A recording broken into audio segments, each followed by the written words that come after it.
Salut, c'est Cassio. On se retrouve pour la vidéo de l'annonce. Oh merde, Perdu. de toute façon, il faut que je fasse une bonne intro dans ma vie et après c'est bon. Salut, c'est Cassio. Aujourd'hui, je vais vous parler de la vidéo. Merde, qu'est-ce que je raconte? Salut, c'est Cassio. Aujourd'hui, je vais vous parler du roster 2025. Je m'appelle Andy Landais. Je suis connu sous le nom de Cassio sur la scène Rocket League. J'ai 23 ans et je suis le nouveau coach de la Team Vitality. Le ressort, c'est vraiment un ressort de fou qu'on a eu cette année.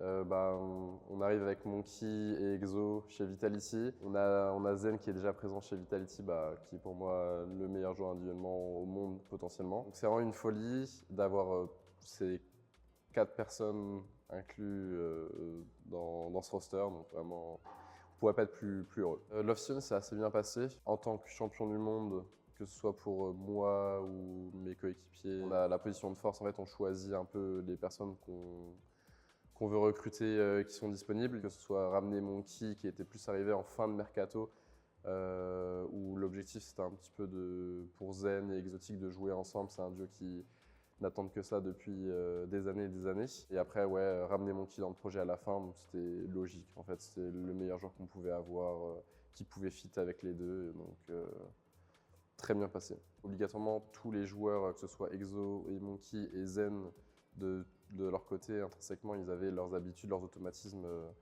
dans leur équipe avec leurs coéquipiers. Au départ, vraiment, la première semaine, même les premières semaines, c'était vraiment de s'habituer un peu aux autres.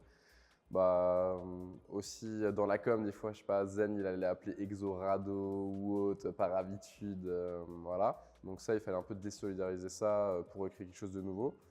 Et à côté de ça aussi, on a fait plusieurs calls en équipe ou aussi individuellement, que ce soit avec Zen ou tout le monde, pour qu'on parle un peu des rôles que chacun va avoir dans l'équipe, de ce qu'il va apporter et de comment faire pour que chacun se sente le mieux et soit le plus utile possible. Il y a une grosse base déjà maintenant qui a été mise en place et on n'attend que de se tester. Zen, du coup, c'est le capitaine de l'équipe cette année. C'est des lourdes responsabilités sur ses épaules, donc il va falloir qu'il remotive l'équipe, qu'il soit un modèle, un exemple et que ce soit un pilier dans les moments importants de l'équipe. C'est un rôle qui a besoin d'être assez vocal, de savoir parler dans les moments compliqués, de proposer des choses, d'être un moteur pour celle-ci. Et aussi d'un côté gameplay, c'est bien que ce soit quelqu'un qui soit assez stable, qui soit toujours professionnel, une sorte un petit peu d'exemple aussi. Pour l'instant, ça se passe bien, il donne énormément de bonne volonté, il veut pousser l'équipe vers l'avant, donc je pense que ça peut être un très bon capitaine. Les objectifs de l'équipe 2025, majoritairement, c'est de se préparer pour les Worlds. Dans le passage, on va essayer de prendre le plus de titres possible.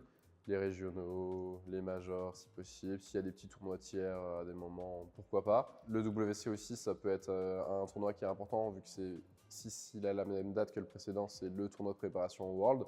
Donc majoritairement, plus la saison va aller, plus il faudra qu'on propose un niveau élevé, qu'on soit stable et qu'on puisse réellement remporter des tournois. Mais il n'y a pas un tournoi qu'on met spécifiquement, qu'on va desservir ou qu'on va mettre, on va se dire non, il ne faut pas gagner ou c'est pas grave.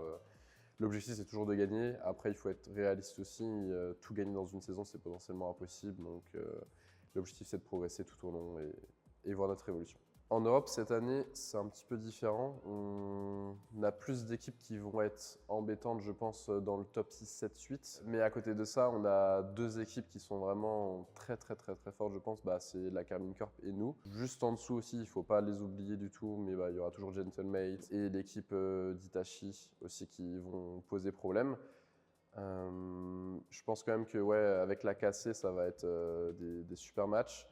Mais chaque équipe aussi, il faut s'en méfier. Donc en Europe, on a toujours un niveau extrêmement élevé. Chaque saison, il y a des nouveaux espoirs et des nouveaux joueurs qui arrivent. Donc il faut se méfier de tout le monde. Depuis que je suis arrivé chez Vita, j'étais assez surpris, agréablement surpris. C'était que tout est très professionnel. Vitality voit les choses en grand. C'est quelque chose qui me change beaucoup des plus petites structures que j'ai eues dans mon passé. Du côté avec l'équipe, ça se passe bien, tout le monde est pro, tout le monde veut progresser. On est encore dans l'off-season, donc il n'y a pas spécifiquement non plus de stress ou de pression qui est mise. On est juste là à se la donner, à être excité et à vouloir vraiment que la saison elle commence. Merci d'avoir regardé cette vidéo. Likez et abonnez-vous à la chaîne et on se retrouve bientôt. À plus!